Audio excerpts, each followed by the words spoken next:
travaille exclusivement le liège. Donc moi je suis Émilie Boula et je suis créatrice en maroquinerie. C'est une matière donc, qui est totalement naturelle, transformée uniquement avec de l'eau et qui résiste très bien. Oui. Alors avec le liège on peut faire beaucoup de choses. Au fait selon l'épaisseur de l'écorce on ne travaille pas la même chose. Les premières couches, celles qui sont plus à l'extérieur, c'est ceux dont on a l'habitude pour les panneaux en liège ou l'isolation. À la 8e couche on travaille les bouchons et à partir de la 12e couche c'est une maroquinerie qui n'est pas du tout friable. C'est une matière qui est très souple, qui est très douce et voilà, c'est une matière très très agréable à travailler. C'est pour ça que je l'ai choisie et que je travaille exclusivement celle-là. C'est similaire à du cuir léger. Du coup, elle est coupée à la hache sur des chênes lièges de plus de 25 ans. C'est une coupe qui se fait tous les 9 ans. L'écorce est séchée. Ensuite, elle est passée dans des bains de vapeur. Et c'est la vapeur qui fait naturellement ressortir la résine, ce qui fait que l'écorce se colle sur le coton et c'est tout. Les colorants, c'est pareil. Le liège coloré que vous pouvez retrouver sur mes modèles, ce ne sont que des colorants naturels. C'est teinté dans la masse, du coup ça ne bouge pas. Et c'est juste des bains de vapeur supplémentaires. Alors je la fais venir du Portugal. En France, on a des chênes lièges. Les chênes lièges poussent dans le climat méditerranéen. Mais l'exploitation qu'on en fait en France, c'est exclusivement pour l'isolation et les bouchons. Donc du coup, là, le Portugal est vraiment reconnu pour sa qualité de liègeur en maroquinerie. Donc ça c'est le cabas du quotidien que j'ai renommé les Lancaises. Voilà, donc c'est un sac entièrement en liège. Donc là c'est ce que je vous disais tout à l'heure avec les colorants. Donc ça c'est bien du liège teinté dans la masse.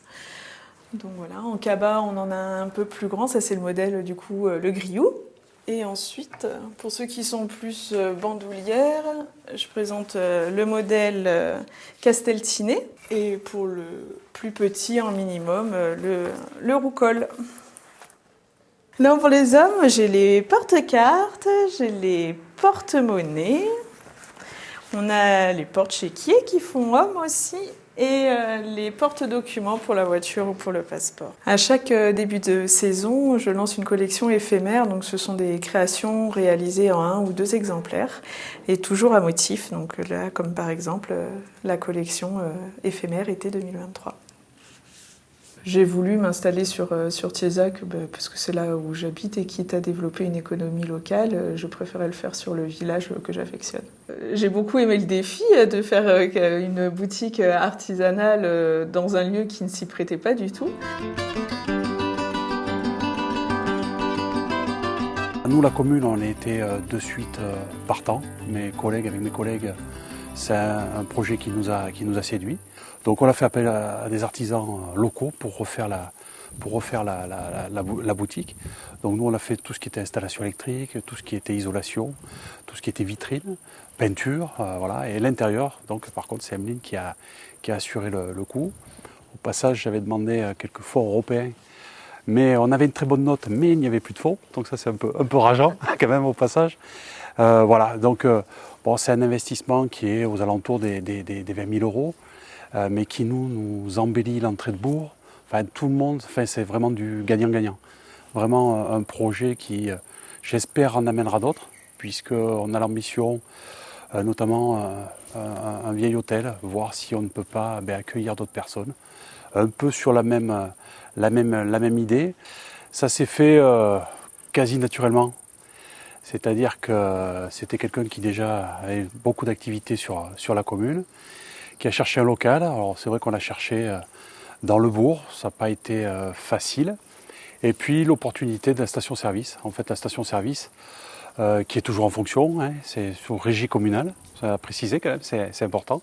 On a souhaité garder le service public, mais en même temps d'améliorer le lieu, puisqu'on a enlevé tout ce côté un peu industriel. Et ça nous a permis d'avoir ce partenariat avec Emeline, avoir ce côté un peu métier d'art dans Thiézac. On a accueilli marché d'artisanat d'art, c'était la 2e édition sur Thiézac, qui a bien marché. Bon voilà, on veut essayer de s'inscrire là-dessus. Et puis c'est dans la dynamique qu'on souhaite donner à Thiézac, ou continuer de donner, pour maintenir nos commerces, maintenir notre activité. Voilà, on a réussi, c'est un petit miracle dans le Cantal, à accueillir un 2e médecin. On a un médecin qui part à la retraite, on a un 2e médecin qui arrive. Voilà, c'est une continuité, donc par touche, on essaye d'amener de la vie ou maintenir la vie dans notre bourg de Thiézac. Voilà.